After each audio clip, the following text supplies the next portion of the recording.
পরিবেশ দূষণ নিয়ন্ত্রণ এবং সুরক্ষা সামগ্রী বিতরণ অনুষ্ঠানের আয়োজন করা হয় লংতরাই ভ্যালি মহকুমা বন দপ্তর কর্তৃপক্ষ।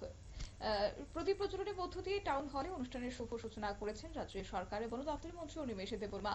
প্রধান অতিথি হিসেবে বক্তব্য রাখতে গিয়ে অনিমেষ দেববর্মা বলেন যে জনতার স্বার্থে বনজ সম্পদ উন্নয়নে বন দপ্তরের কাছে টাকার কোনো খামতি নেই।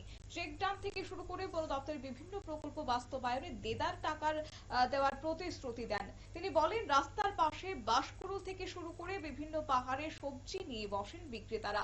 তাদের জন্য রাস্তার পাশে শেড নির্মাণের ব্যবস্থা করার কথা বলেন তিনি। করমছড়া ও ছাউমুড়ের বিভিন্ন উভয় বিধায়ককে বন দপ্তরের আওতায় বিভিন্ন উন্নয়নমূলক কাজ করার জন্য তালিকা তৈরি করে পাঠাতে বলেন। সব কাজগুলি বাস্তবায়িত করতে যে টাকার প্রয়োজন তা দপ্তরের কাছে প্রচুর রয়েছে বলেও জানিয়েছেন তিনি। কি রয়েছে ওনার ভাষণে, শুনুন বিস্তারিত।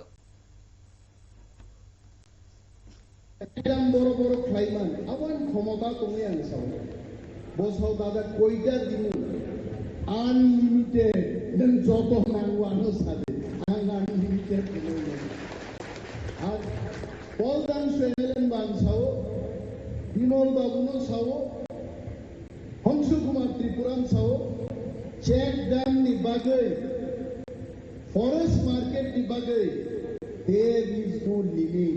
Sky is the limit. जों तांनाय आंगानि PS कार्तिक देबबर्मानो सागा आं PS not CC private secretary Kartik Debbarma.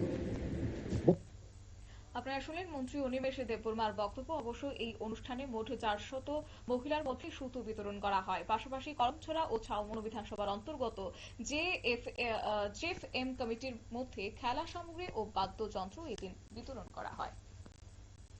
নিয়ে নিচ্ছে ছোট্ট একটি বিজ্ঞাপন বিরতির সঙ্গে থাকুন।